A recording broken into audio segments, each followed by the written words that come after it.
Ya, bueno, se van a ir incluyendo más compañeros, pero vamos a ir, ya empezamos. Así. ¿Qué tal, chicos? Ya creo que todos me conocen. Mi nombre es Tania Guzmán. Vamos a empezar con las clases de farmacología del sistema nervioso central. Y en este módulo 4 vamos a hablar sobre los depresores del sistema nervioso central. Ya. Y el próximo módulo ya vamos a hablar sobre los estimuladores, los activadores, digamos, del sistema nervioso central, ¿ok? Y ya nos quedaría solo un tema, o sea, ya estamos más de la mitad terminando hoy. Chévere, ¿sí o no? Ya, ahora sí. Introducción, ya hemos visto esta gráfica la semana pasada sobre el sistema nervioso. Lo básico, hemos visto que se dividía en dos partes, el sistema nervioso central y el sistema nervioso periférico, ¿sí o no? La semana pasada hemos hablado todo sobre el sistema nervioso autónomo, un poco masticando ahí el sistema nervioso somático, ¿no? El sistema nervioso autónomo hemos hablado sobre sus receptores, sobre sus neurotransmisores. ¿Se acuerdan? Espero que se acuerden, pero espero que hayan repasado. El sistema nervioso simpático, para ir repasando, hemos hablado de la noradrenalina como su neurotransmisor principal, y en el caso del parasimpático sobre la acetilcolina. ¿Ya? Y sus receptores respectivamente eran los receptores adrenérgicos. En el caso del simpático eran solo los receptores adrenérgicos, y en el caso del parasimpático había dos tipos, el receptor nicotínico y el receptor muscarínico, ¿se acuerdan? Y les dije, les repetí que se aprendan qué tipo de receptores eran los dos, ¿ok? Así que voy a preguntar a ver si se acuerdan. ¿Alguien me puede decir qué tipo de receptor eran los receptores adrenérgicos del simpático? ¿Se acuerdan? Son receptores metabotróficos acoplados a proteína G. Excelente, Yanela, muy bien. Ahora los parasimpáticos, en el caso de los receptores muscarínicos, ¿qué tipo de receptores eran? También son metabotrópicos. Muy bien, excelente. Los nicotínicos, Ionotrópicos, muy bien, acoplados a canal iónico. chévere. Así tal cual como nos dijo Yanela, chicos, así participen para que, lo siento, Yanela, creo que no te mandé la de grabada de la semana pasada, aunque participaste, creo. Esta vez te mando las dos de la semana pasada y la de hoy. Me haces recordar si no te mando. Insísteme, no me molesto. Ya, en el caso del sistema nervioso central vamos a tener otros tipos de neurotransmisores, aparte de lo que ya hemos mencionado, ¿no? De la noradrenalina, la acetilcolina, también van a estar en el cerebro, pero aparte vamos a tener la GABA, que es otro tipo de neurotransmisor, el glutamato o ácido glutámico, y la serotonina. Estas van a estar en nuestro cerebro. Bueno, la serotonina no está mucho en mi cerebro, es lo que más necesito y no tengo por falta de sueño. Pero bueno, tenemos a la GABA, glutamato y serotonina, los que tenemos que aprender. Y vamos a ver sus receptores. Pero he visto el examen pasado y como que no les viene mucho sobre sus receptores a comparación del sistema nervioso autónomo. Así que como que vamos a ver algo bien básico. Ya, y esta clase, este módulo, vamos a ver sobre los depresores del sistema nervioso central. Estas van a actuar aumentando la actividad del GABA, de nuestro neurotransmisor inhibidor de las señales, inhibidor, y disminuye el estado de alerta, aminorando la actividad del sistema nervioso central, o sea, lo deprimen, ¿no? O sea, lo disminuyen su actividad, sea la memoria, sea la excitación, sea el estudio, todo eso. Toda esa actividad que tiene el sistema nervioso central lo vamos a deprimirlo con estos fármacos. Y bueno, aparte de los depresores, tenemos también otros fármacos que hacen efecto en el sistema nervioso central, en el cerebro, en la médula. En este caso tenemos a los depresores, otros son los estimuladores, que vamos a ver la semana que viene, y los psicotrópicos. En los depresores vamos a tener dos tipos, los generales o no selectivos y los selectivos. En los generales vamos a tener a los analgésicos generales, a los hipnóticos o sedantes, y el alcohol también, el alcohol que tomamos nosotros o el éter, que es un tipo de alcohol, vamos a tenerlo acá. En los depresores selectivos tenemos a los analgésicos, a los antipiréticos, a los anticonvulsivos y a los antiparkinsons, ¿no? A los que se trata para la enfermedad de Parkinson. También usamos depresores del sistema nervioso central. Y en los psicotrópicos tenemos ya otro tipo de fármacos como los antipsicóticos, antidepresivos, ansiolíticos y alucinógenos. Ahora sí, un poco de cada uno de los neurotransmisores del sistema nervioso central. Tenemos al GABA. Este, como ya les dije, es un neurotransmisor inhibidor especial de nuestro sistema nervioso central. Tiene dos tipos de receptores, una A y la otra B, el receptor GABA A y el receptor GABA E. Uno de ellos es inotrópico, como en el caso de los nicotínicos, así tal cual, que formaba un canal iónico. Estos GABAs tipo A también van a dejar pasar un ion, en este caso va a ser el cloro, que es un ion negativo, como pueden ver, en mi puntero. Ya, el cloro, que es un ion negativo, va a pasar a la membrana plasmática, dentro de la membrana plasmática desde afuera, y va a hiperpolarizar la membrana plasmática y va a inhibir la neurona que está haciendo efecto. En el caso de los GABA tipo B, van a ser metabotrópicos y van a estar acoplados a la proteína G inhibitoria, ¿no? A la que inhibe a la adenilciclasa. ¿Se acuerdan que teníamos varios tipos de proteínas G también, ¿no? O sea, son receptores acoplados a proteína G y dentro de ellas también hay clasificaciones. Los inhibidores, los estimuladores, que es la S, la GS y los GQ, que tienen otros tipos de vías de señalización intracelular. Ya, en este caso la GABA B, el receptor GABA B va a dejar pasar el potasio. Y como les dije, hiperpolariza, miren. Este es un receptor GABA A, porque es un canal iónico, deja pasar el cloro, es el receptor GABA A, que básicamente vamos a hablar hoy sobre este receptor. Va a tener varias subunidades. Esto ya lo hemos presentado en la primera clase. Nuestro neurotransmisor endógeno, ¿no? Que hacen nuestras neuronas, va a acoplarse a la subunidad alfa. Y aparte de este sitio de unión que tiene la GABA, va a tener muchos sitios de unión de varios tipos de fármacos. Tenemos a las benzodiazepinas, que se une a la subunidad gamma, a los barbitúricos, que se une a la subunidad beta, y así el etanol también, que es el alcohol, también se une a la subunidad alfa. Y bueno, en estos sitios de uniones, como no son el mismo sitio, vamos a llamarle sitios de uniones alostéricos. Por eso estos fármacos también van a abrir a estos canales, a este canal iónico, y deja pasar al cloro. ¿Y qué pasa cuando deja pasar el cloro? Se va a hiperpolarizar la membrana plasmática que está acá y va a inhibir a esta célula de este lado, ¿no? Ok, en este caso el canal iónico está cerrado. Cuando se une el GABA, cuando se unen los barbitúricos, las benzodiazepinas, se va a abrir el canal y va a dejar pasar bastante cloro y vamos a hacer una inhibición de las neuronas y en total del sistema nervioso central. Cuando nosotros manipulamos la GABA, nuestro neurotransmisor inhibidor, la GABA, con los fármacos, estos fármacos van a tener este tipo de uso clínico, ¿no? Vamos a poder usarlos para dolores neuropáticos, para insomnios y también para epilepsia, ¿no? O sea, cuando estamos muy activados, no estamos muy preocupados, el sistema nervioso central está muy activo, no podemos dormir, le damos los tranquilizantes, le podemos dar ansiolíticos y lo podemos inducir al insomnio, a dormir, no son hipnóticos los fármacos que hacen dormir. Eso también estamos controlando a nuestro neurotransmisor GABA. Y la epilepsia también, ¿no? O sea, disminuimos las convulsiones. Ya, a diferencia del GABA, que era un neurotransmisor inhibidor, en este caso el glutamato, que es otro neurotransmisor, va a ser excitador en este caso, excitador. Y también va a tener dos tipos de receptores. Vamos a tener receptores ionotrópicos, que son estos canales, y el receptor metabotrópico, que los dividimos en grupos, grupo 1, grupo 2, grupo 3.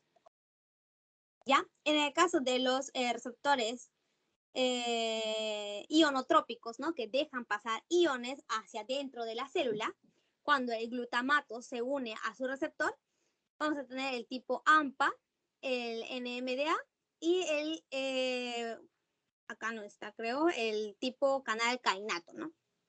Que casi todas van a dejar pasar el sodio o el potasio, ¿no? Que vamos a ver que son iones positivos y van a despolarizar la membrana plasmática y vamos a activar a la neurona que está en este lado y hacer una activación, ¿no? de la neurona. Es un neurotransmisor excitador, ¿ok? A diferencia del GABA, que era inhibidor. Como uso clínico tenemos el tratamiento del Alzheimer. En el caso de la serotonina, en este caso vamos a tener muchos tipos de receptores y uno de ellos nomás son 7 tipos. En total son 7 isotipos de receptores. Sus nombres van a ser 5TH1, 2, 3, 4, 5, 6, 7. Y van a estar acoplados casi todos a proteína G, a proteína GS. O sea, van a ser estimuladores más que nada.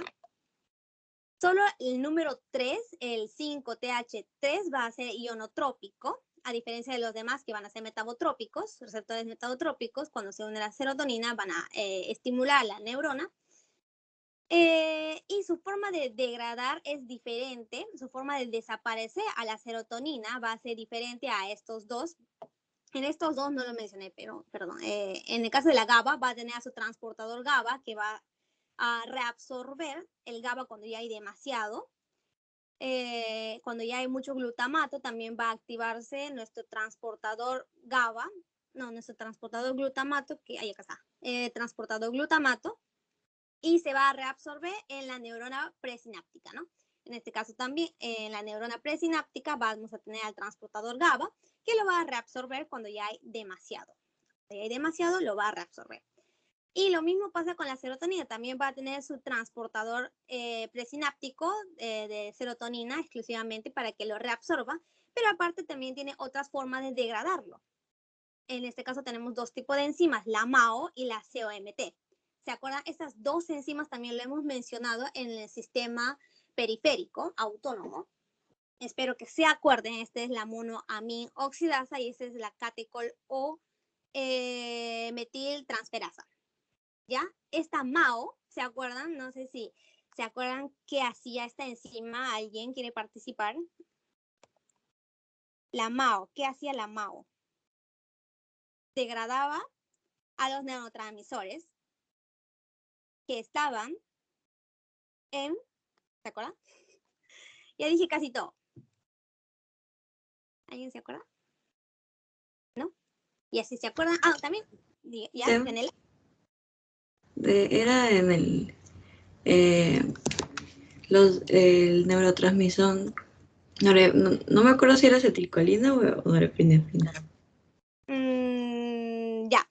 Hablamos, creo que en la diapositiva de la noradrenalina, degradaba las noradrenalinas que estaban fuera de la vesícula que los secretaban, ¿no? O sea, estas MAO degradan a los neurotransmisores que están en este lugar. Cuando están fuera de las vesículas que están dispuestas a hacer exocitosis y ir hacia el espacio sináptico, las MAO los van a degradar para que ya no haya en excesivo. Las COMT, las catecol o metiltransferasas, es otro tipo de receptor que tiene función enzimática que están por acá, ¿no? En la neurona postsináptica, por acá van a estar, y cuando ya hay demasiada serotonina, van a degradar. Se va a unir la serotonina en estos receptores, en la COMT, y los va a degradar. O sea, tiene otro tipo de degradación a comparación del gamma y del glutamato. Ya. Y su uso clínico va a ser depresión, va a ser tratamiento para depresión y trastornos de la ansiedad, la serotonina, o sea, nos da felicidad. Ya. Ahora vamos a empezar a hablar sobre los anestésicos generales, que es un tipo de fármacos del sistema nervioso central, depresores. Ya. Oye, y acá tenemos la definición. Estos fármacos van a inhibir reversiblemente al sistema nervioso central y hace que pierda su conciencia, va a perder la percepción también y va a perder reacciones biológicas excesivas hacia ciertos estímulos que le vamos a agregar al cuerpo. Por ejemplo, en la cirugía, ¿no? Estos anestésicos generales se va a hacer uso en las cirugías y que lo que queremos es que el paciente no tenga percepción, o sea, no esté consciente no sienta dolor, pues es pérdida de la percepción de algunos estímulos que le vamos a dar como corte en su cuerpo. Ya, estas son las anestesias generales, ¿no? Y lo podemos clasificar en anestesia general endovenosa y anestesia general inhalatoria, ¿ok? La anestesia son dos tipos de forma de administración en el ámbito quirúrgico, ¿no? Las inhalatorias también se pueden dividir en dos tipos, las gaseosas y las volátiles. Estas dos van a tener diferentes tipos de componentes, ¿no? Componente de su estado físico. Las gaseosas siempre van a estar gaseosas en la temperatura y en la presión atmosférica en que estamos, siempre va a estar gaseosa y simplemente van a necesitar una máquina más simple que las volátiles, porque las volátiles no van a estar en un estado gaseoso, van a necesitar sus vaporizadores para que se convierta en un estado gaseoso y así ingresar por nuestra vía inhalatoria a nuestro cuerpo, ¿no? Son dos tipos, gaseosas y volátiles, ¿ok? En el caso de las gaseosas o volátiles, ¿no? Los fármacos inhalatorios van a ser muy efectivos a comparación de la endovenosa, o sea, van a ser más efectivos porque vamos a poder controlar bien fácilmente con la cantidad que hacemos inhalar al paciente. Controlamos con estas maquinitas, vamos a controlar la cantidad que inhalan el fármaco y vamos a poder controlar la concentración del fármaco que ingresa al paciente. Y eso es muy bueno porque así vamos a poder controlar la profundidad a que llega este fármaco. Ya, vamos a poder clasificarlos en dos tipos, como les dije, gaseosos y volátiles. Dentro de los gaseosos vamos a tener al óxido nitroso, que vamos a hablar más en esta clase, y al xenón, que no se va a hablar mucho porque dice que este fármaco es muy caro y bueno, no se encuentran muchos en los hospitales peruanos, lastimosamente, pero sí de este óxido nitroso, ¿no? Acuérdense de este, que está dentro de los inorgánicos. En los anestésicos volátiles vamos a tener a los éteres y a los hidrocarburos halogenados. Y en este vamos a tener el principal, que es el alotano. No se olviden, el alotano es el único que tienen que aprenderse más a comparación de estos.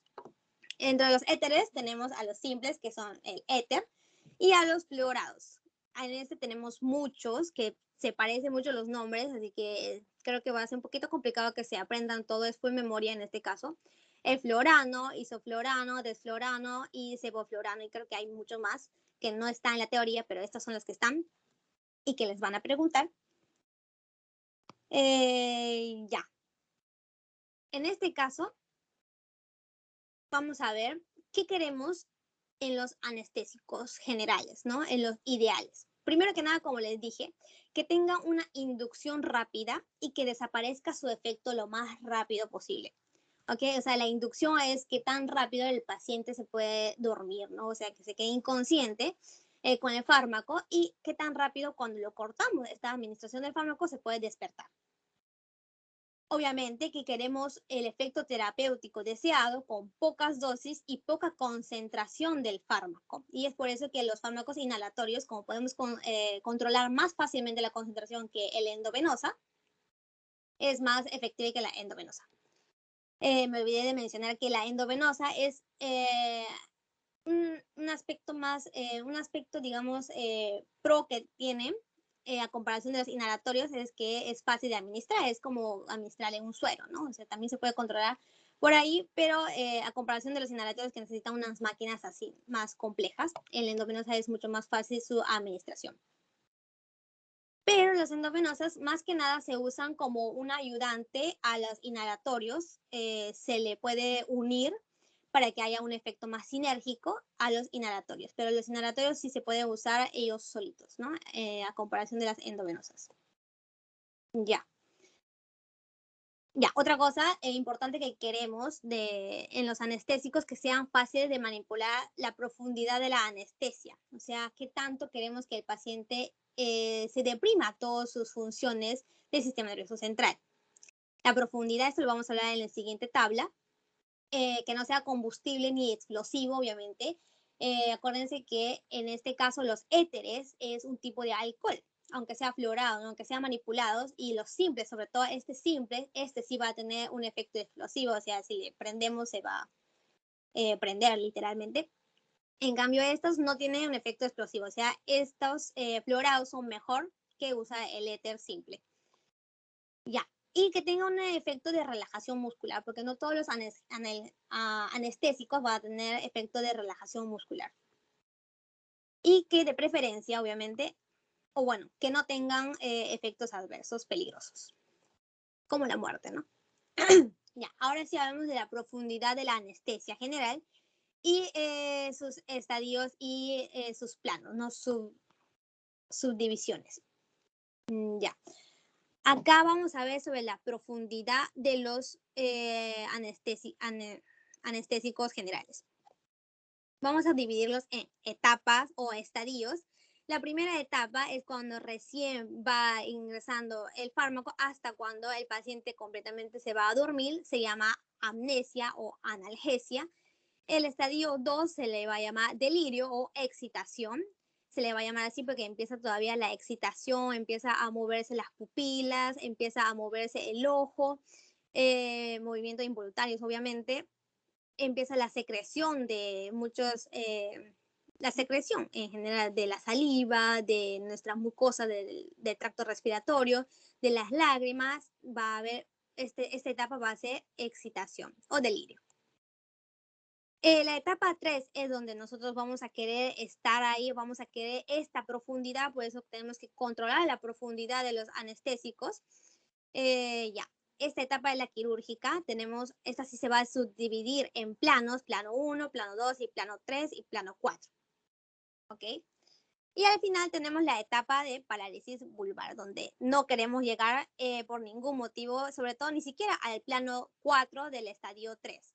¿Ok? Vamos a ver uno por uno qué ocurre acá. Como pueden ver, la respiración, acá estamos bien, acá se descontrola un poco, pero todavía estamos bien. Por eso lo que queremos los cirujanos, digamos, los doctores, es hacer nuestro performance, nuestra cirugía en el estadio 2, en el estadio 3, plano 2 o plano 3 máximo, porque acá ya la respiración va a ser 0, ya se va a inhibir completamente la respiración, al igual que el estadio 4. Vamos a ver las pupilas cómo cambian, ¿no? Dependiendo de la profundidad de la anestesia. Primero va a estar normal, después se dilata un poco. En el estadio 2 va a haber movimiento acá, involuntario de los ojos, va a ser movimiento involuntario en su máxima potencia. Después va a seguir el movimiento voluntario en el estadio 3, plano 1, va a ir disminuyendo, mientras que la pupila también va a ir achicándose, ¿no? Se va a ir haciendo miosis. En cambio, ya en el plano 2 o en el plano 3, otra vez va a ir dilatándose y llegando al plano 4, va a dilatarse más y en el estadio 4 ya completamente dilatada. Ahí en este sitio es donde no queremos llegar. Y otro efecto de los anestésicos que queríamos era disminuir el tono muscular, relajar el tono muscular. Y como ve, primero no va a haber mucho, después va a ir disminuyendo poco a poco hasta llegar a 0. Y en este estadio 2, donde es la excitación, también va a haber náuseas y vómitos. O sea, el paciente va a estar inconsciente, pero va a tener estas sensaciones. Ya, esta es la profundidad de los anestésicos generales, ¿no? Ya, y otros términos que sí o sí se tienen que aprender cuando hablamos de los anestésicos generales es esto, el coeficiente de partición. ¿Esto qué significa? El coeficiente de partición es cómo se parte el fármaco en dos tipos de, digamos, ambiente. En este caso vamos a hablar de un ambiente gaseoso que está dentro de los alveolos y un ambiente líquido, que es la sangre. En este caso vamos a llamarle coeficiente de partición sangre-gas. ¿Ok? En este caso va a ser cuánto va a estar en el alveolo el fármaco y cuánto va a estar en la sangre. Se va a comparar. Una vez que empecemos a administrar el fármaco, lo que ocurre es que va a ir acumulándose en el alveolo y poco a poco se va a pasar a la sangre. Y llega un momento que va a estar en el equilibrio estas dos concentraciones. En este caso, el coeficiente de partición sangre-gas en el sevoflurano va a ser 0.63 porque cuando hay 1% de fármaco en el alveolo, en la sangre va a haber 0.63%. ¿Ok? Este es el coeficiente de partición de sangre-gas. Cuando el fármaco va a estar en el equilibrio en dos tipos de soluciones, cuánto va a estar en la sangre. Y acá tenemos una tabla donde se tiene que aprender relativamente. Vamos a ver los puntos importantes, por ejemplo, el sevoflurano, que tiene una coeficiente de partición chiquitita, a comparación del jalotano, ¿no? Que es lo que teníamos que aprendernos, el 2.54. Esto va a ver la solubilidad de los fármacos. Cuanto más chiquito va a ser la coeficiente, va a ser menos soluble, y cuando sea más grande la coeficiente va a ser más soluble. ¿Ok? Esto es muy fácil de comprender. A diferencia de lo que queríamos aprender era la inducción de los fármacos. La rapidez de inducción que tiene cada fármaco va a ser al revés a este número.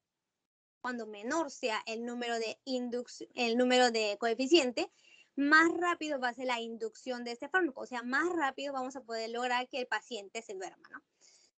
Y por eso es importante el sevoflurano. Este caso va a tener el menor coeficiente dentro de estos que teníamos que aprendernos, y va a tener la mayor rapidez de inducción.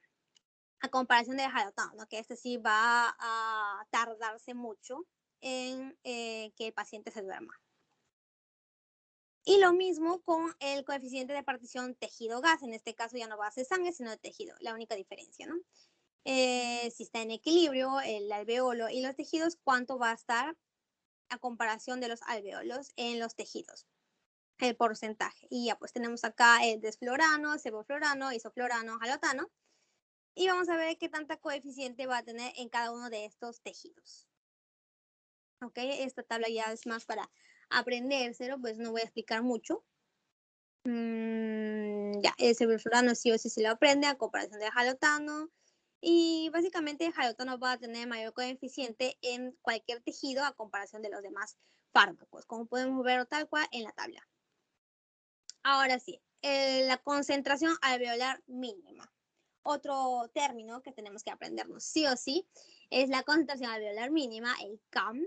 Este es casi igual que cuando hablamos de la dosis efectiva 50, cuando estábamos hablando de los fármacos periféricos, o cuando estábamos hablando de farmacodinamia. ¿Se acuerdan de la clase de farmacodinamia? La dosis efectiva 50. ¿Qué era? ¿Se acuerdan? No se acuerdan. Sí se acuerdan. Era fácil, hablaba de ratitas yo. La dosis efectiva 50 de un fármaco X, ¿no? De, por ejemplo, de la adrenalina, que se administra por vía endovenosa, por ejemplo. La dosis efectiva 50 era si administramos, por ejemplo, 100 miligramos de adrenalina a 100 ratitas en un experimento. A 50 ratitas se veía el efecto. Esa es la dosis efectiva 50 de la adrenalina, 100 miligramos. Esa es la dosis efectiva 50, repito. Y lo mismo pasa en la concentración alveolar mínima. En este caso, va a haber 100 pacientes que le administramos 100 miligramos de sevoflurano, por ejemplo, ¿no? Sevoflurano. Y va a ser la concentración mínima que va a estar en el alveolo para que aparezca el efecto que deseamos en 50% de los pacientes. ¿Ok? Es casi lo mismo que la dosis efectiva 50, versión alveolo, versión gases. ¿Ok?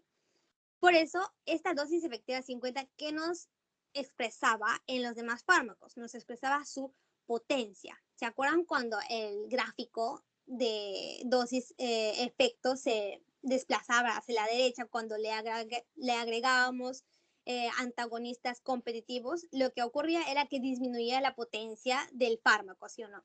Cuanto mayor sea esta dosis efectiva 50 o este CAM, menor es la potencia del fármaco. Va a ir disminuyendo la potencia del fármaco. Pues acá comparamos dentro de todos los fármacos anestésicos generales inhalatorios. Estamos hablando de los inhalatorios. Cuando mayor sea el CAM, por ejemplo, en este óxido nitroso va a ser mucho menor la potencia a comparación del jalotano, ¿no? Que es el más chiquitito. Este tiene más potencia de sus efectos de hacerlo dormir, de no sentir dolor, va a ser mayor el jalotano a comparación del óxido nitroso, a comparación del desflurano, y así va a ir disminuyendo el CAM y va a ser más potente el fármaco, su efecto anestésico. ¿Ok? Acá está, menor CAM, mayor potencia de fármaco, se aprenden esto. Y otra cosa importante, hemos dicho que, o no sé si ya lo he dicho, se puede administrar más de un fármaco anestésico. Acá estamos, cuando administramos el óxido nitroso, que es un anestésico general inhalatorio, junto con los demás, el desflorano, sevoflurano, el halotano, cuando administramos en conjunto con el óxido nitroso, el CAM va a disminuir de estos fármacos, o sea, va a ser más potente. O sea, el óxido nitroso nos va a ayudar a aumentar la potencia de nuestro fármaco. Y eso es que era el efecto sinérgico de los fármacos, ¿no? Agregar un mismo tipo de fármaco, en este caso que tiene efecto anestésico, y aumentar su efecto con menores concentraciones del fármaco, ¿no? Obviamente que siempre queremos administrar la mínima concentración de fármaco que se vea el efecto. Por eso es bueno usar más de un tipo de fármaco. En este caso, el mismo tipo, ¿no? Que es el anestésico general, inhalatorio, el óxido nitroso. Ya.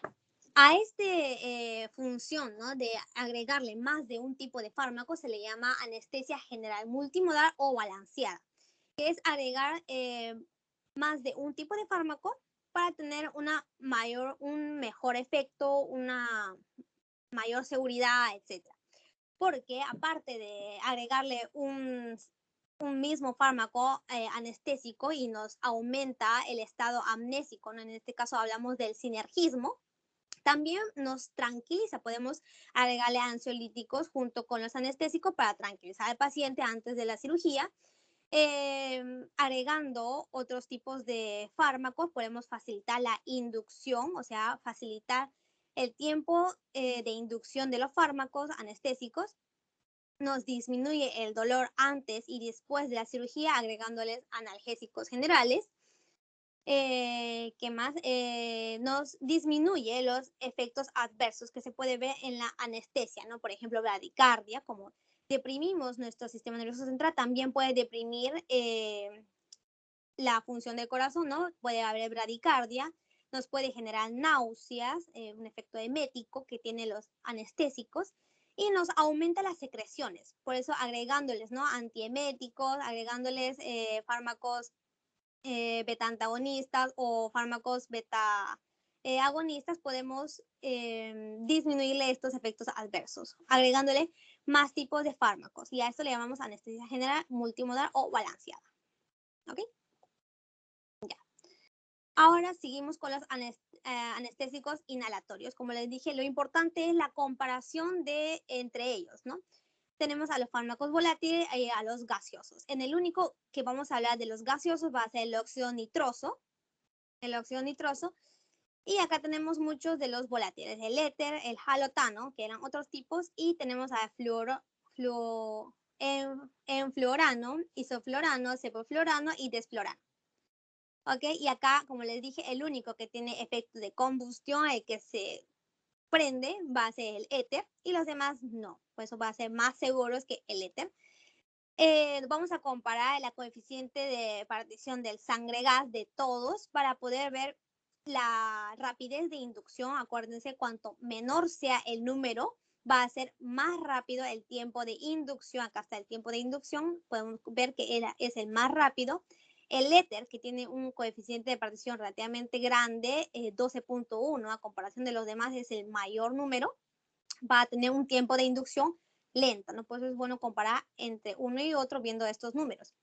El coeficiente de partición cerebro-gas también es bueno compararlo, a ver qué tanto llega, ¿no? Esos fármacos al sistema nervioso central, al cerebro.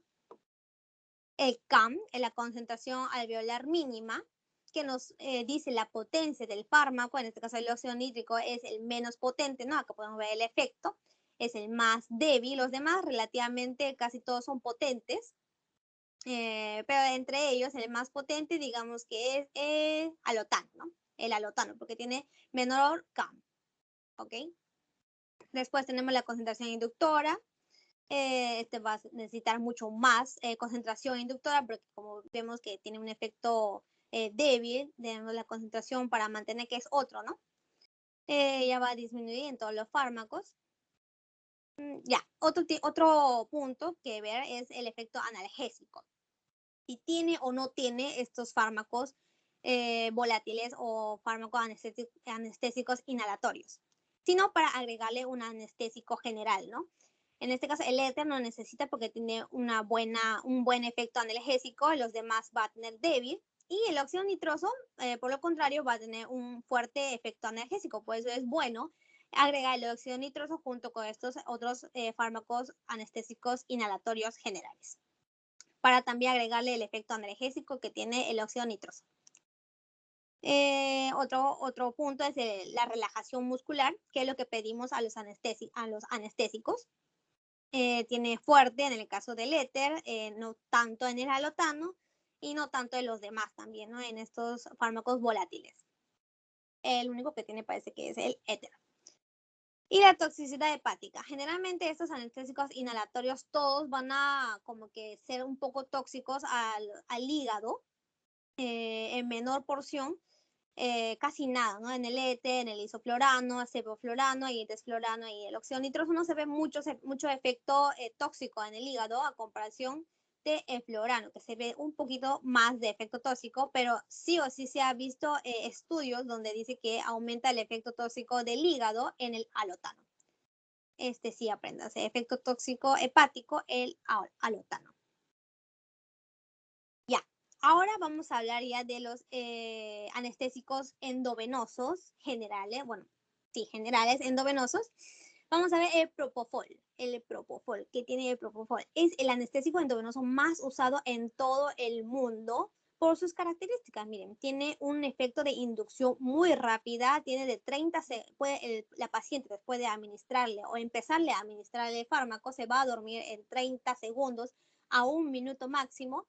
Y su despertar, que es otra característica que queríamos en los anestésicos, el despertar, que sea rápida, de 7 a 8 minutos, no sé por qué le puse acá, de 7 a 8 minutos. Y bueno, su mecanismo de acción no está muy clara, que digamos en los anestésicos generales, en todos los anestésicos generales, pero en este caso, Propofol se está investigando y se está averiguando que su mecanismo de acción está basado en este receptor GABA-A, ¿no? En este receptor GABA-A que nos hiperpolariza la membrana plasmática, ¿no? Y nos inhibe a la neurona. Ya tiene un efecto antiemético, o sea, también nos sirve para el efecto que nos da náuseas, los anestésicos generales. Y un efecto que tenemos que tener cuidado es en las embarazadas o en las personas que están lactando. Estos fármacos se pueden pasar a la membrana, la barrera placentaria o pasarse a la leche, y por eso hay que tener mucho cuidado en estas personas. Y esta va a tener un efecto depresor del sistema cardiovascular y del sistema respiratorio, una mayor proporción que la ketamina. En el caso de la ketamina, se usa solo en cirugías cortas y tiene un mecanismo de acción peculiar, ¿no? En este caso ya no va a actuar específicamente en receptores GABA, sino va a deprimir totalmente a la neocorteza y al tálamo, y por lo contrario va a estimular al sistema límbico y al sistema de activación reticular. No lo he puesto acá, si quieren lo pueden tomar apuntes. Va a inhibir la acción de la neocorteza y del tálamo y va a estimular al sistema límbico y al sistema de activación reticular. Y por esa razón mismo, el anestésico se llama anestésico disociativo. Ay, no le he puesto acá, creo. No le he puesto. Se llama anestésico disociativo. Y comparando con los barbitúricos, tiene mayor efecto analgésico, tiene poca depresión respiratoria, menos depresión de los reflejos de defensa, aumenta la presión arterial, a diferencia de este, ¿no? Que como es depresor del sistema cardiovascular, este va a disminuir la presión arterial, va a tener un efecto vasopresor. En este caso va a aumentar la presión arterial y lo bueno es que no se deposita en los tejidos y no va a tener un efecto prolongado. Por eso es bueno en los pacientes asmáticos, en los pacientes pediátricos, administrar la ketamina, a comparación de Propofol, ¿no? Que es el más usado en todo el mundo. Tiene varios tipos de forma de administrarse, vía endovenosa, intramuscular y rectal también. El último que mencionaremos endovenosa va a ser el etomidato, es un hipnótico no barbitúrico, tiene un inicio y una recuperación relativamente rápida, pero no tiene efecto analgésico, al igual que el propofol. Tampoco tiene un efecto analgésico y es por eso que tenemos que usarle como un analgésico general, en este caso un opioide que se llama fentanilo. Acuérdense, del fentanilo se tiene que administrar con el propofol. Y eso sería todo en este caso. Ya, era súper rápido. Ya terminamos con lo último sobre los barbitúricos. Ya hemos hablado de los anestésicos inhalatorios generales, hemos hablado de los endovenosos generales. Ahora vamos a seguir hablando de los endovenosos, pero que es menos conocidos como anestésicos generales endovenosos, los barbitúricos. Tenemos para uso anestésico, tenemos el tiopental y el tiamilal. Tiopental, tiamilal. Más usado el tiopental como anestésico general endovenoso, ¿ok? Estas van a ser fármacos hipnóticos sedantes, o sea, tiene efecto de hipnótico, hacerle dormir a los pacientes teniendo una misma frecuencia de sueño que un sueño fisiológico normal y un efecto sedante de tranquilizar a los receptores, disminuir la activación de los receptores, ¿no? Y generalmente no se administran solos, más bien es de ayuda, al igual que los demás endovenosos, no se administran solos, sino va a ser ayuda para los anestésicos generales inhalatorios o otros anestésicos generales. Ya, en este caso los barbitúricos, como ya les dije, van a ser sedantes y ya. Estas van a ser formados por un ácido málico y la urea. Se une y vamos a tener a este ácido barbitúrico sin efecto sedante ni efecto hipnótico, ¿ok? Solo el ácido barbitúrico en este estado no va a tener efecto hipnótico. Le va a agregar un efecto hipnótico cuando le agregamos en este punto, en el carbono 5, le vamos a ir agregando más moléculas, cambiándole su estructura, cambiándole su liposolubilidad. Vamos a tener dos tipos de fármacos barbitúricos según la estructura. Tenemos a los oxibarbitúricos y a los tiobarbitúricos. Tenemos todos estos, ¿no? Y acá está el tiamilal y el tiopental, que son usados como anestésicos generales endovenosos. Y los demás, más que anestésicos generales endovenosos, van a ser usados como hipnóticos, simplemente hipnóticos, ¿no? Para hacer dormir a los pacientes o otros tipos de usos que vamos a ir hablando poco a poco. Tenemos al metoexital, pentobarbital, vamos a ver más en la teoría, sacobarbital, fenobarbital también, que vamos a hablar en el siguiente tema, y amobarbital. Y otra clasificación según la duración que tiene estos fármacos, vamos a clasificarlos en ultra corta, en intermedia, más prolongada, intermedia y prolongada, ¿ok?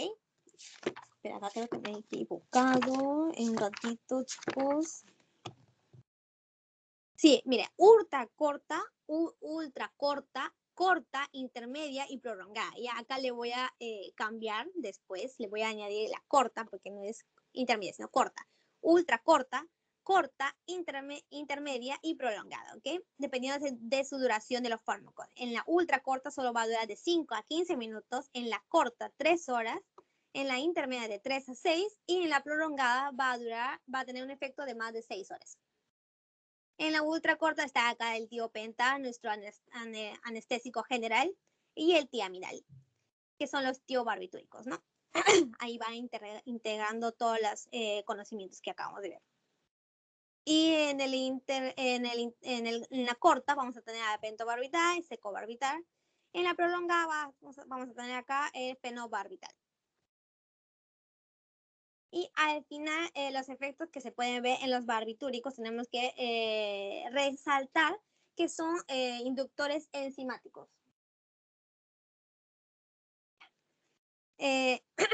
Ya, son inductores enzimáticos, hace efecto, se unen también, bueno, sí, hacen efecto en citocromo P450 que está en el hígado, en esta enzima, donde hemos dicho que va a metabolizar a muchos tipos de fármacos y como va a ser un inductor enzimático, va a disminuir el efecto de otros fármacos cuando se administra en conjunto con los barbitúricos, ¿ok? Los barbitúricos, acuérdense, son inductores enzimáticos. Y tiene un efecto hipnótico, como ya hemos dicho, el efecto del sueño. Va a disminuir el periodo de latencia del sueño. ¿Cómo? Disminuye el número de despertar, ¿está bien?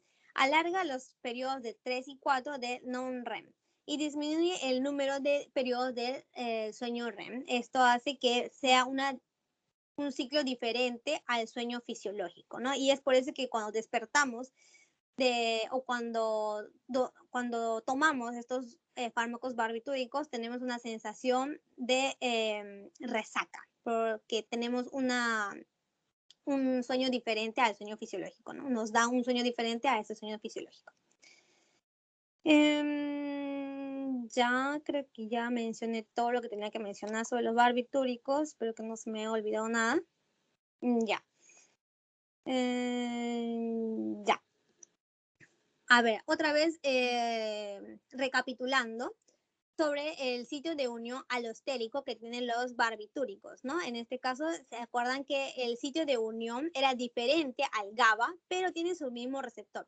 En este caso va a hacer efecto en el receptor GABA-A, que es un canal iónico. Su sitio de unión del GABA va a ser en la subunidad alfa, ¿se acuerdan? No dice acá, ¿no? Pero va a ser en la subunidad alfa.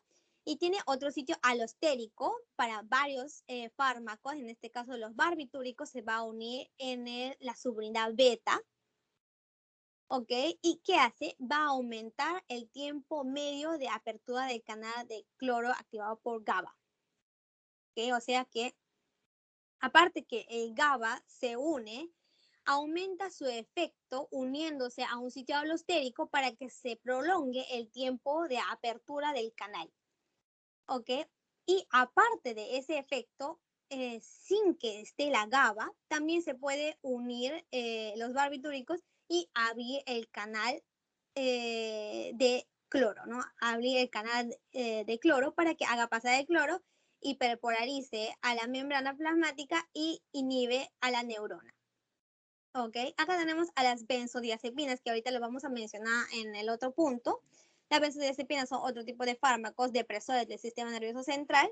Estas también se van a unir al mismo receptor GABA-A, pero en otro lado, en el sitio gamma, en la subunidad gamma. Y esto lo que van a hacer es aumentar la frecuencia de apertura del canal.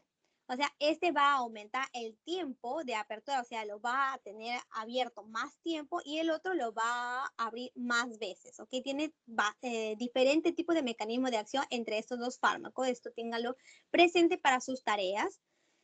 Y a diferencia de los barbitúricos, las benzodiazepinas van a tener un menor efecto. ¿Por qué? Porque solo va a poder hacer efecto en presencia de nuestro neurotransmisor endógeno, que es el GABA.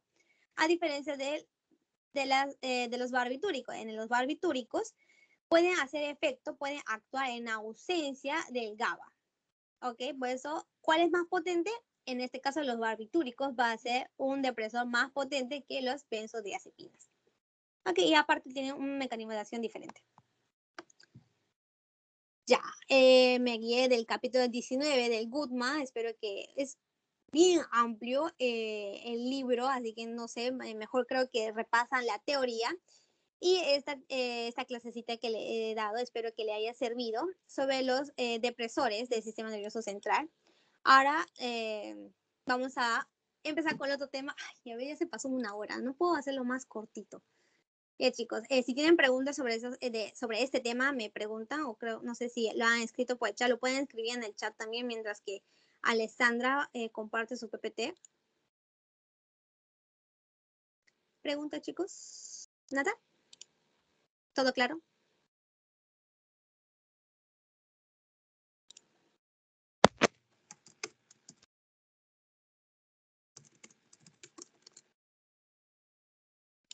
¿Preguntas? ¿Entendieron todo? ¿Estaba fácil? ¿Estaba difícil? Ya. Están mudos hoy día. Con sueño. Es que de día también, pues. Domingo ya. Ya. Chicos, después de su minuto de rest, vamos a empezar con el anticonvulsivos. Ya saben, cualquier duda levanten la mano, entienden todas sus reacciones ahí para continuar. Ya, vamos a empezar con lo que es epilepsia. ¿Qué es epilepsia? ¿Alguien tiene idea? Bueno, ya está el concepto ahí, pero ¿alguien tiene idea? ¿Alguien tiene idea qué es epilepsia? ¿O se han dormido? Ya, bueno. Yo, Alessandra, es cuando Sí. una persona tiene dos crisis, pero estas tienen que ser separadas. Por ejemplo, hoy tuve una crisis a las 5, mañana tengo otra crisis ya, pero a las 8 de la noche tienen que ser separadas por 24 horas. Muy bien, ese es uno de los criterios para ver o diagnosticar y confirmar la epilepsia, ¿no? Ya, los efectos me han fallado acá ya. Pero la epilepsia va a ser un trastorno cerebral con una predisposición para generar ataques. ¿Pero por qué? ¿A qué se debe esto? Esto es por una alteración entre las neuronas, entre la conexión de neuronas, en donde va a haber básicamente descargas anormales cerebrales, en la cual estas se ubican en la corteza, ¿no? Están en nuestra corteza, en nuestro cerebro, pero estas van a ser descargas bruscas, transitorias, repetitivas, que puede suceder de un momento a otro. No se puede predecir. Es por ello que también se les denomina paroxismo. Epilepsia es un paroxismo. Ok, pero para definir epilepsia, porque todas las personas que convulsionan no pueden decir, ah, ya tiene epilepsia. No, tenemos que tener criterios que ellos tienen que aceptar, bueno, que tienen que cumplir para poder ser tratados con estos anticonvulsivos. ¿Por qué? Porque si nosotros, bueno, ha habido estudios, ¿no? En donde se les ha dado a los pacientes que sufren, tienen una convulsión y se les dio anticonvulsivos, pero no les ha servido porque el medicamento supuestamente es para evitar la recurrencia de estas convulsiones, pero en personas que solo tienen una convulsión, sea por otras causas, no sé, causas metabólicas, etcétera, no les funciona porque la recurrencia es la misma. Entonces, para ello necesitamos criterios. La epilepsia tiene que presentar 2 o más crisis convulsivas no provocadas, pero separadas por más de 24 horas. ¿Okay? Si ocurren 2 epilepsias dentro de un mismo día, igual se les considera como únicas. Ahora, estas crisis no provocadas, ya puedes considerar una crisis no provocada, pero el paciente debe tener un riesgo de que recurra otra vez a esta crisis, pero mayor de un 60%. ¿Okay? Por ejemplo, las personas que han tenido accidentes cerebrovasculares o pacientes con infarto cerebral, a ellos antes no se les daba este tratamiento de anticonvulsivos porque presentaban solo una crisis, pero con estudios se ha ido viendo que este riesgo de recurrencia de ocurrir otra vez estas crisis tiene un aproximado de un 70 a un 75% debido a su lesión cortical. Entonces, aumenta ese criterio, ¿no? Crisis provocadas con mayor por ciento. Ya. También, obviamente, el diagnóstico de síndrome epiléptico ya confirmado. Y ahora vamos a hablar sobre las crisis epilépticas. Este va a ser un evento transitorio en donde que va a incluir sintomatología de una descarga neuronal descontrolada. O sea, su manifestación clínica va a ser una descarga normal, va a ser excesiva, va a ser paroxística y generalmente estas crisis generalizadas van a ser hipersincrónicas. O sea, los grupos neuronales que se descargan van a ser toditos al mismo tiempo. ¿Okay? Ya, ¿cómo se registra estas crisis? Ustedes saben, generalmente por el encefalograma. ¿Sí? Y para nosotros recetar un anticonvulsivo necesitamos saber cómo se presenta este cuadro. Si existe, por ejemplo, hay una lesión en el lóbulo occipital, el paciente va a presentar alucinaciones visuales, básicamente. Pero si hay una alucinación de la zona motora, aquí ya vamos a ver lo que son los movimientos involuntarios, ¿no? Lo que es más común, más conocido. Pero, por ejemplo, si hay una convulsión en el lado derecho, en el lóbulo derecho, generalmente se va a presentar los movimientos motores van a ser generalmente en el contrario, ¿no? En el hemicuerpo izquierdo. Entonces, vamos a definir lo que son crisis epilépticas. Tenemos dos crisis epilépticas, ¿no? Más sencillo, ¿no? Las generalizadas y las focales o parciales. Las generalizadas vamos a tener dos. Las que son convulsivas, o las que son las que dañan, o las que dan indicios de que son motoras, y las no convulsivas, que son no motoras, ¿ok? Dentro de las convulsiones generalizadas, las que son de tipo motor, vamos a tener dos, las tónico-clónicas y las mioclónicas. Acá vamos a basarnos en las tónico-clónicas o las grand mal. Esto es básico. Los pacientes que, no sé, están normal y de repente sus músculos se contraen, tienen incontinencia urinaria, después pasan, esa es la fase tónica, luego pasan a la fase clónica en donde ya empiezan a tener los movimientos involuntarios, ¿no? Ya empiezan a, como que no controlan esos movimientos. Y luego pasan ya a la fase posictal, en donde ya están confundidos, ya no hay ese movimiento involuntario, ¿no? Entre las no convulsivas o las no motoras tenemos las crisis de ausencia o las petit mal. Estas son generalizadas, acuérdense, generalizadas, en donde el paciente está normal, haciendo sus cosas, está leyendo, por ejemplo, y se desconecta así del mundo unos 3 a 5 segundos, pero él no se da cuenta. Para él, supuestamente, esos 3 a 5 segundos sigue leyendo y todo. No se da cuenta y puede ser repetitivo esto. Y ahora, dentro de las crisis focales o parciales, vamos a tener dos, las crisis parciales simples y las crisis complejas. Las parciales simples no van a alterar la conciencia, ¿ok? Ellas, van a haber movimientos involuntarios en mi cuerpo izquierdo, por ejemplo, acuérdense, en mi cuerpo izquierdo en crisis parciales simples, van a tener signos como, por ejemplo, que indican una localización de la epilepsia, ¿no? Como cefalogiria, etc. Dentro de las crisis epilépticas focales o parciales, aquí las complejas sí van a alterar la conciencia. ¿Por qué? Porque las lesiones aquí van a estar en el lóbulo temporal y va a tener un montón de diferentes manifestaciones. Puede tener manifestaciones auditivas, manifestaciones, alucinaciones visuales, puede tener manifestaciones en el lenguaje.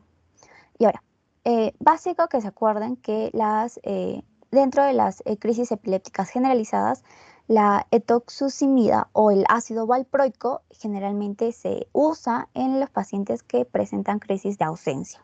¿Okay?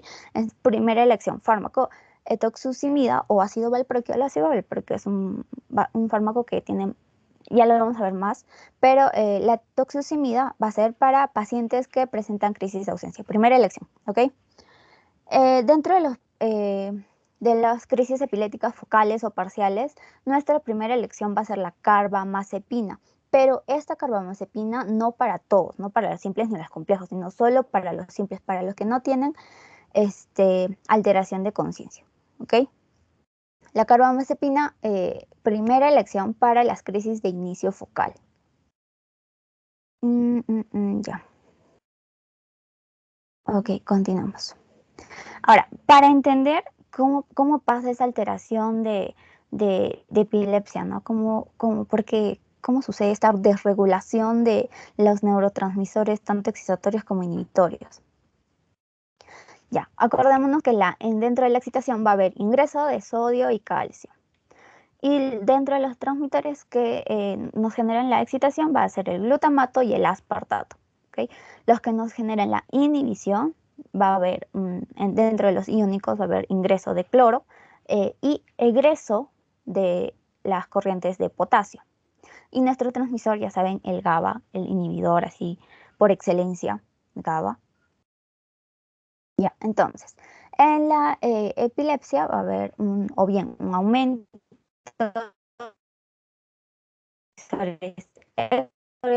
o una disminución de neurotransmisores inhibitorios. Excitatorio tenemos al glutamato con su receptor NMDA y al GABA con su receptor GABA-A, que también ya les mencionó anteriormente. Ya, entonces, ¿qué pasa en una desregulación de los neurotransmisores, tanto excitatorios como inhibitorios? Va a haber una hiperexcitabilidad refleja.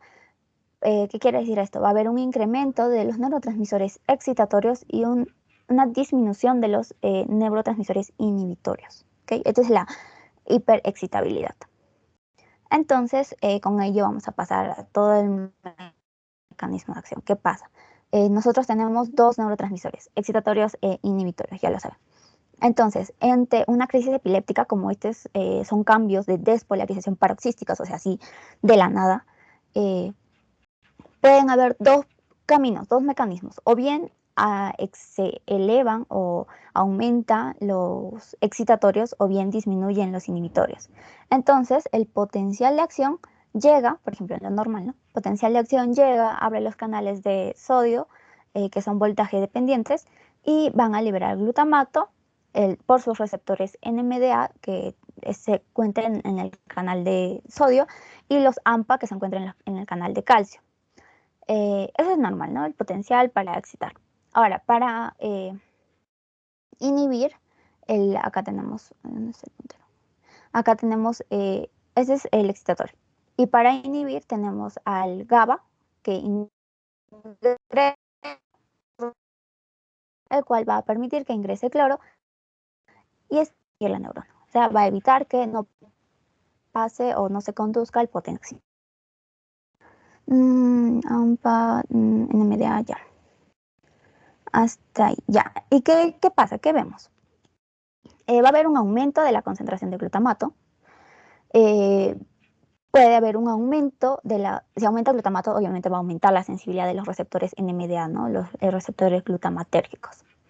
También va a aumentar en las crisis epilépticas, ¿no? El aumento de calcio intracelular. Esto, como aumenta este calcio intracelular, va a determinar la liberación de vesículas sinápticas, lo que puede producir incluso hasta muerte neuronal. También va a aumentar el calcio extracelular como consecuencia de una despolarización sostenida y también va a haber un funcionamiento inadecuado de la glía. Ahora, ¿qué cosas disminuye? Va a disminuir como disminuye los neurotransmisores inhibitorios, disminuye la concentración de GABA, disminuye también su sensibilidad de los receptores GABA-A y también disminuye el calcio extracelular. Eso es todo lo que pasa ante una crisis epiléptica. Entonces, ¿cómo nosotros podemos manejar esto? ¿Cómo podemos, decimos qué tratamiento le damos, qué no? Entonces, necesitamos tener objetivos, ¿ok? Estrategias para poder utilizar un fármaco. ¿Cómo podemos hacer? Primero, modificando el flujo iónico, ¿ok? Puede haber mayor ingreso de sodio o también de calcio. Podemos incrementar la transmisión inhibitoria, o sea, podemos aumentar GABA, el cual va a evitar el estado de hiperexcitación de la neurona. ¿Okay?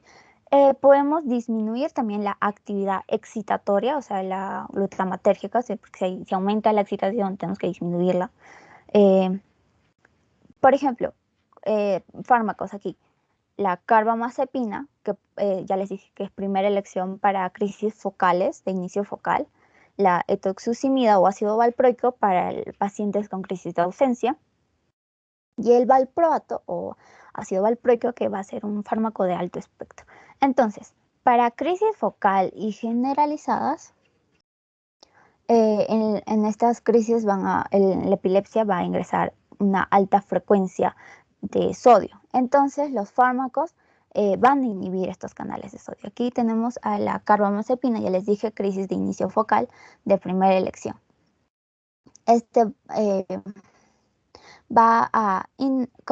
¿Cómo inactivamos los conductos de sodio? Primero, identificando, acá en esta imagen tenemos varios, ¿no? Aparte de la carbamazepina, tenemos el topiramato, la lamotrigina, el valproato, la fenilhidantoína, ya. Entonces, ellos van a prolongar la inactivación de los conductos de sodio. Lo que producir las neuronas hagan descargas con altas frecuencias. ¿Okay? Acá tenemos el inhibidor y como que cierra, ¿no? Cierra el canal, la portita y ya no permite que haya una intensificación de la entrada de sodio. También para las crisis de ausencia podemos reducir la corriente que pasa por los conductos de calcio de tipo T.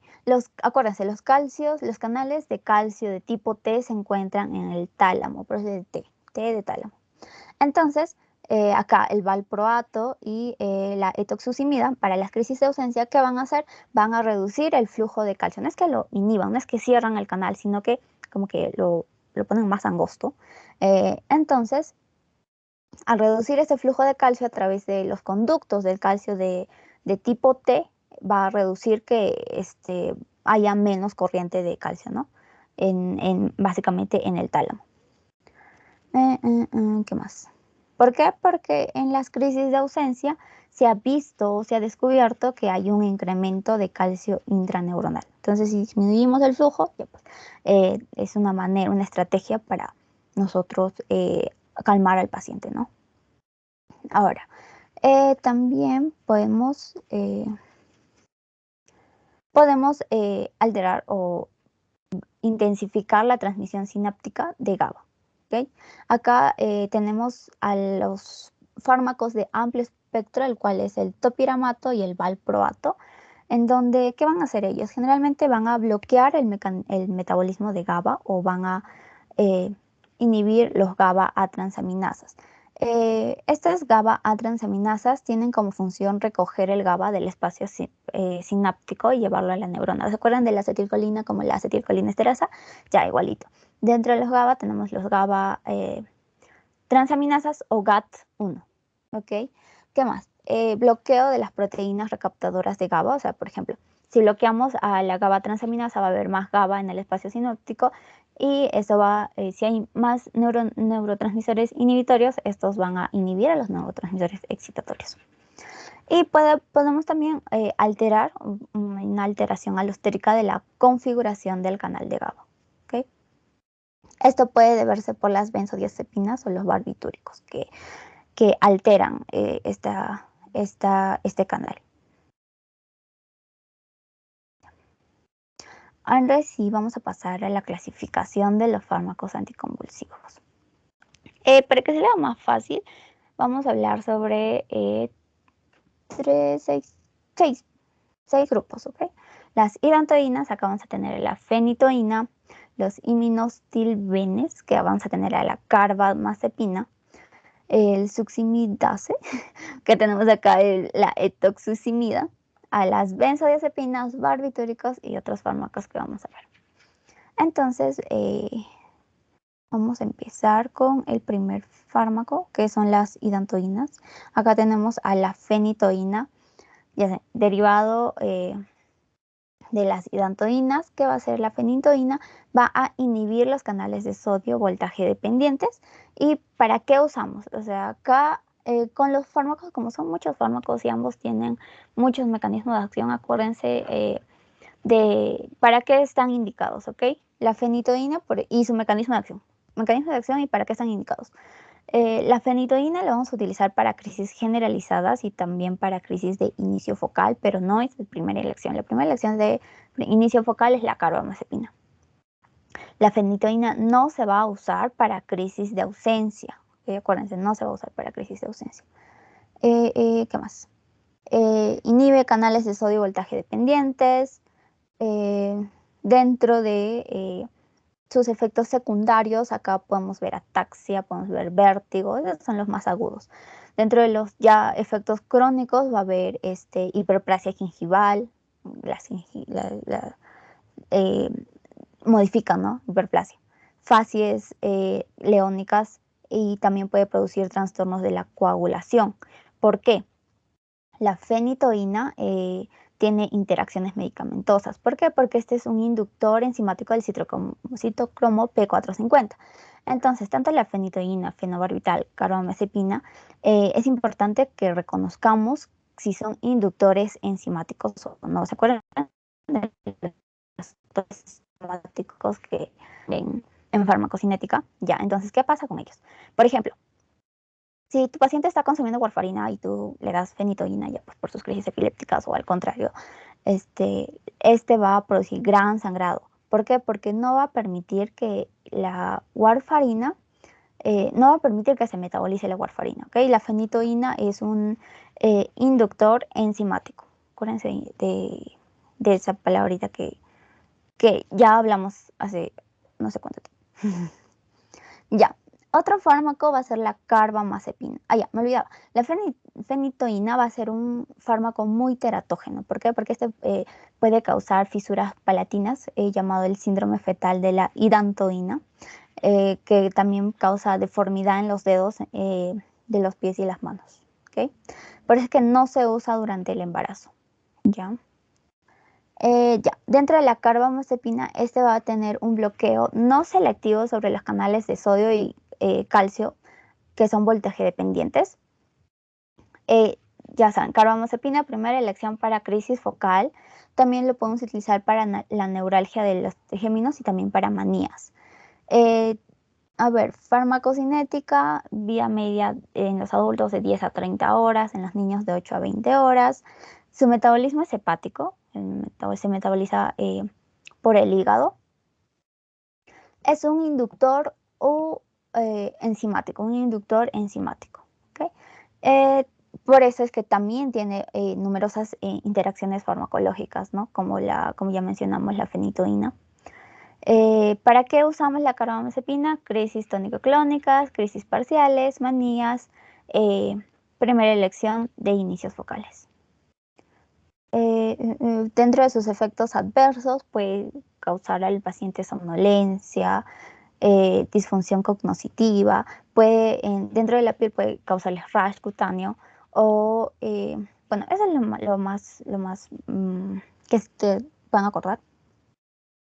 Ahora, otro fármaco es la oxcarbazepina. Este va a ser un derivado de la carbamazepina. Generalmente lo vamos a usar para los niños. ¿Y para qué se indica? Para crisis parciales. ¿Y por qué? Porque va a ser mejor tolerado que la carbamazepina. ¿Okay? No va a ser mejor, sus efectos no van a ser tan intensos como la carbamazepina. Tienen menor incidencia de interacciones y dentro de sus efectos adversos graves solo vemos el rash, entre un 7 a un 10% de reacciones psicóticas y también ataxia. El siguiente fármaco va a ser la etoxucimida. Esta va a ser elección para pacientes con crisis de ausencia. ¿Por qué? Porque va a reducir las corrientes de calcio y dentro de sus efectos adversos vamos a ver alteraciones gastrointestinales en el sistema nervioso central y reacciones cutáneas. Etoxucimida. Ahora vamos a hablar un poco de las benzodiazepinas. Estos se van a caracterizar por tener 2 anillos de benceno. Estos anillos de benceno van a ser muy lipofílicos. Si son muy lipofílicos pueden atravesar también el sistema nervioso central. ¿Qué causa las benzodiazepinas? Estos van a intensificar la inhibición sináptica mediada por GABA. Dentro de los primeros fármacos, los fármacos de primera línea que tenemos dentro de las benzodiazepinas, tenemos al lorazepam, al midazolam y al diazepam. ¿Recuerdan? Esos creo que son nombres muy conocidos. Entonces, las benzodiazepinas, acá me falta un gráfico, se absorben bien a partir del tracto gastrointestinal entre 30 a 240 minutos. Se van a distribuir muy bien por los tejidos, especialmente en el sistema nervioso central, es por ello que son liposolubles. también se unen un 90% a todas las proteínas, a la albúmina, y es por ello que su distribución es elevada, ¿no? Se distribuye a todos los órganos. Entonces, ¿cómo actúan las benzodiazepinas? Van a actuar al nivel de los receptores GABA. ¿Y qué van a hacer? Van a producir la apertura de canales de cloro, favoreciendo su influjo. También van a dar lugar a una hiperpolarización de la membrana y es por ello que va a haber una transmisión en el sistema nervioso central. Dentro de los efectos adversos, tiene el efecto. ¿Qué quiere decir? Que para tener el efecto deseado va a requerir más dosis, pero cuando se le quita, como una droga, ¿no? Cuando se le quita de manera brusca esta benzodiazepina, se va a tener el síndrome de abstinencia. Incluso puede haber un efecto paradójico en donde va a haber una hiperreactividad del sistema nervioso central, ¿no? Otra vez va a empezar con su cuadro, al quitarle bruscamente esta benzodiazepina. Ya no me he olvidado. Entonces, les mencioné que estaba acá el lorazepam, midazolam y diazepam. El diazepam es una benzodiazepina de acción prolongada, puede usarse como anticonvulsivo y como ansiolítico. El midazolam, si lo están apuntando, esta benzodiazepina es depresor del sistema nervioso central y puede inducir el sueño. Y el lorazepam, esta es una benzodiazepina de acción corta, generalmente como ansiolítico. Es usado de primera línea como anticonvulsivo y ansiolítico, ¿ok? Acá básicamente en su teoría hablan de dosis. Dosis de lorazepam, alprazolam, clonazepam, diazepam. Más que todo son dosis. Ya. Ahora, vamos a hablar del único barbitúrico que acá nos habló. Fue el fenobarbital. Este fenobarbital va a potenciar la inhibición sináptica a través de una acción sobre el receptor GABA-A, ¿ok? ¿Y para qué lo usamos? Generalmente para convulsiones generalizadas, menos para las convulsiones de ausencia. Y también lo vamos a usar para las convulsiones focales. Dentro de sus efectos, sus efectos antiepilépticos van a ser mejores a dosis menores. Este fenobarbital es de bajo costo, baja toxicidad de sedación, pero puede alterar el comportamiento. Además que este también es un inductor enzimático de sidrocromo P450, por ello que va a haber interacción farmacológica si es que nuestro paciente está consumiendo otro fármaco. Ya. Ahora, ya terminamos con los 5 grupos. Ahora vamos a pasar a otros fármacos. Acá tenemos al ácido valproico o al valproato. Este ácido valproico generalmente va a inactivar los canales de sodio, va a bloquear los canales de calcio T. Ya les dije que los canales de calcio T son los que se encuentran en el tálamo.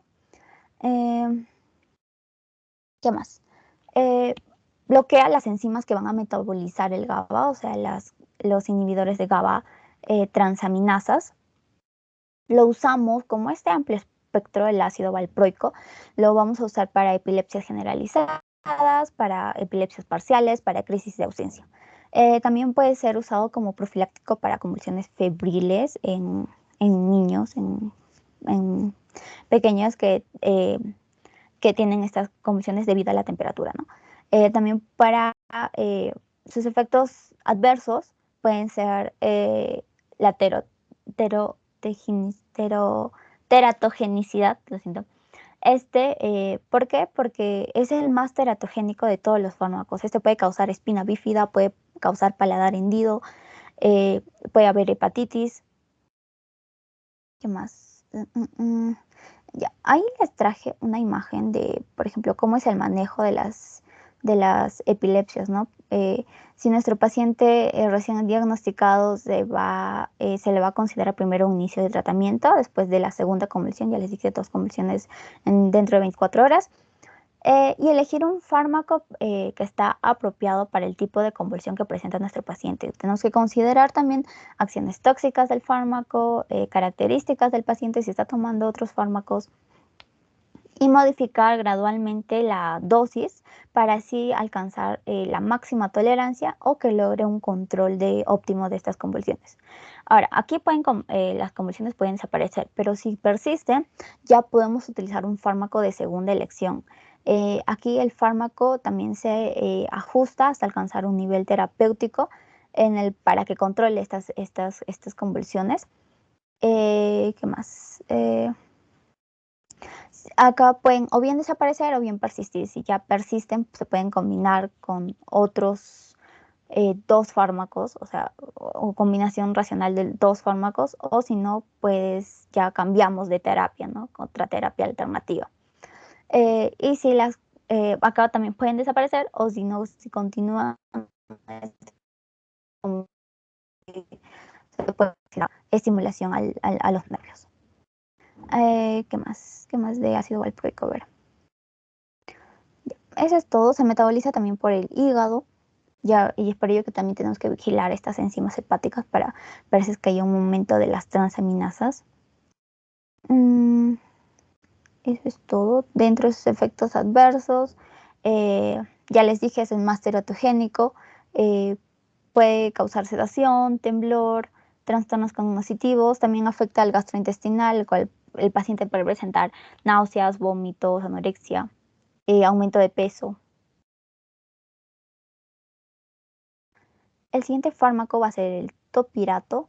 Este topirato va a bloquear los canales de sodio, va a potenciar GABA y antagonizar AMPA. Este topirato potencia GABA sobre estos receptores, ya que va a aumentar la entrada de cloro. También puede bloquear el receptor del gainato, el cual disminuye la acción del glutamato.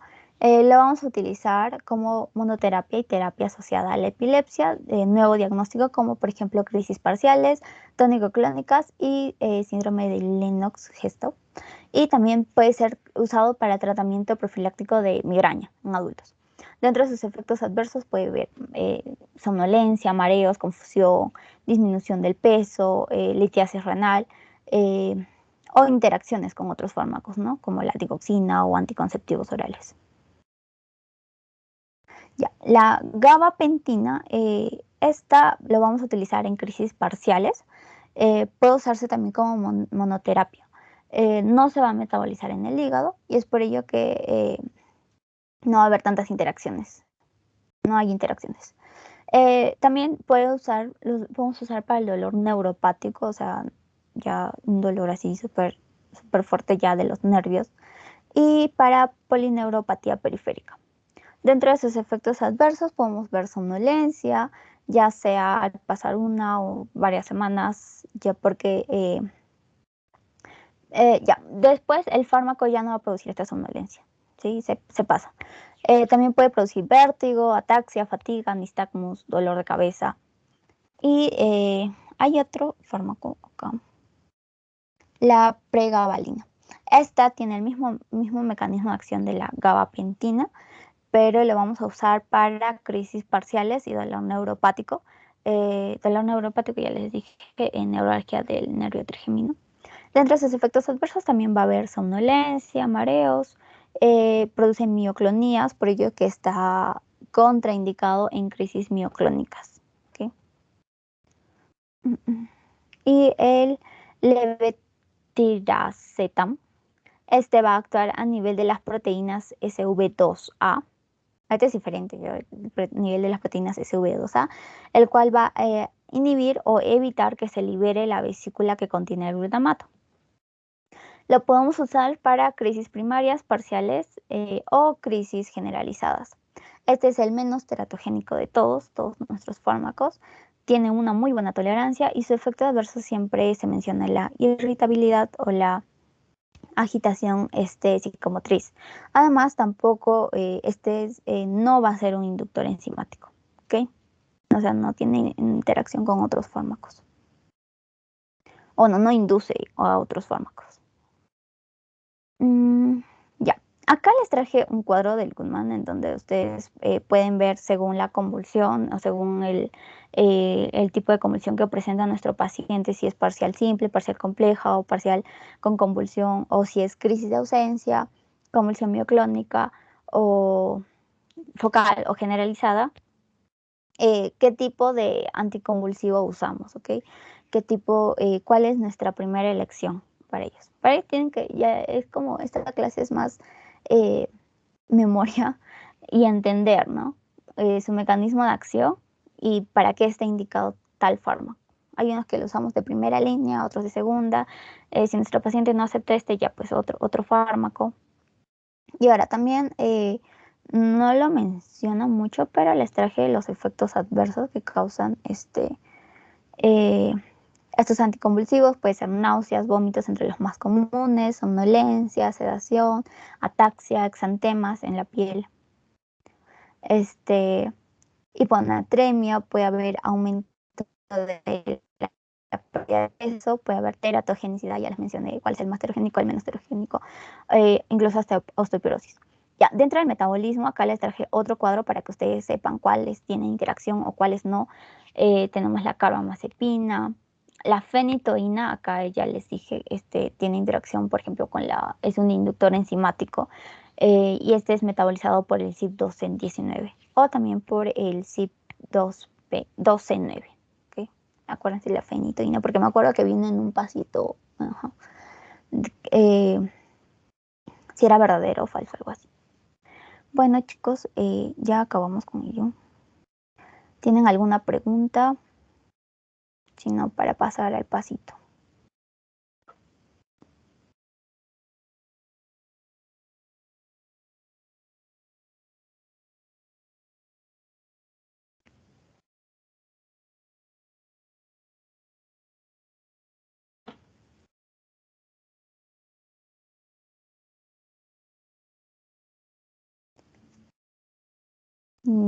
Ya, creo que no hay preguntas. Entonces, Daniel, pásales el pasito, que creo que ya está. Bien, chicos, el pasito, como siempre, va a estar compuesto de aproximadamente, bueno, hoy 5 preguntas, porque son 2 verdaderos y falsos, al toque lo pueden responder. Y todas son sacadas del examen parcial de hace 2 años, que es el más probable hace 2 ciclos, que es más probable de que venga uno igual o que se parezca. Así que, bueno, practiquen. Allá, voy a terminar la grabación primero. ¿Dónde está? Ya, les vamos